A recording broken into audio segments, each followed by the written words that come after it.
If I were to go back to when I was younger, the advice I would give myself is not to look down on sales. I was looking down on sales. It's not very sexy. It's a lot of work. There's no glamour in it. How could I be so wrong?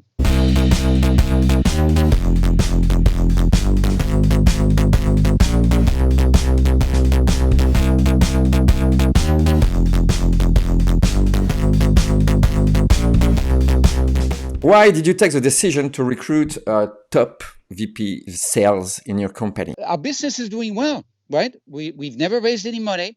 We're 130 people. We're profitable, but we're not growing fast enough.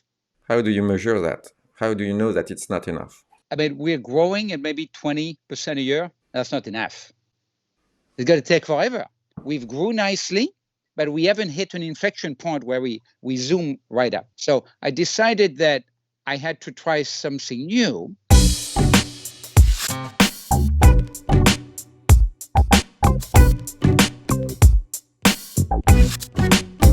We've decided to make a key hire, to recruit a recruiter, to pay market rate, meaning to compete with well-funded VC-backed companies, meaning that the person we're hiring is the highest paid by far, paid more than me. But that's the decision that was made. The execution, well, it's still in process.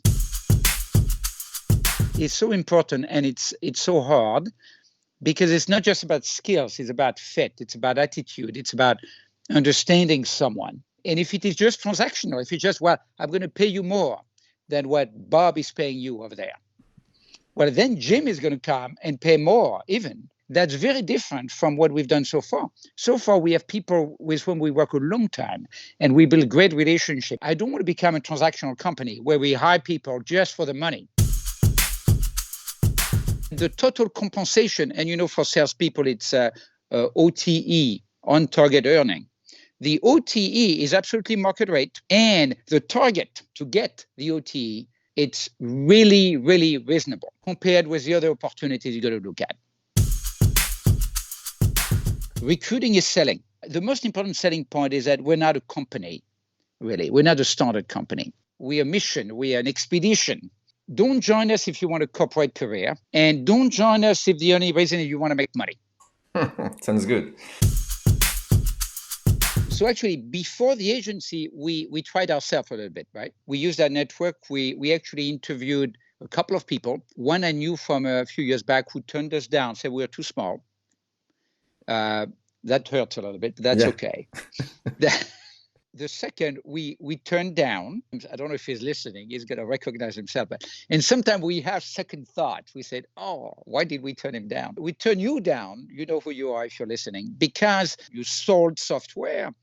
You didn't sell it in pharma as much. He changed job too many times a little bit. But in retrospect, maybe we were too tough in our criteria.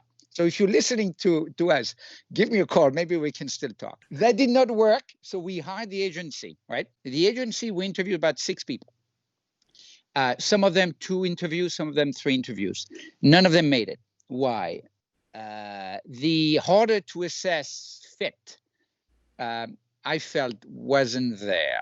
And it's very hard to find, but I like it when someone I feel is going to feel like their first job. If I know right away that is not going to feel anything like that, it's hard for me to be super excited about a candidate. I do think that it doesn't matter where you are in your career. You should expect what you do to be the run of your life. Is the fact that they will earn more money than you could explain that it's difficult for you? I think you're right. We have more equity than that person. That's true. So we paid in a different way.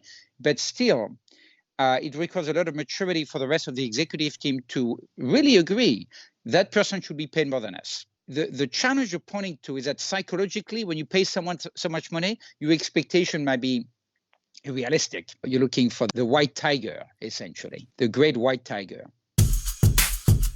My challenge is going to be able to manage someone not just who's paid more than me, but who in some ways had a career and a skill set that in many dimensions are stronger than me. My challenge is going to not to be intimidated by the person I hire.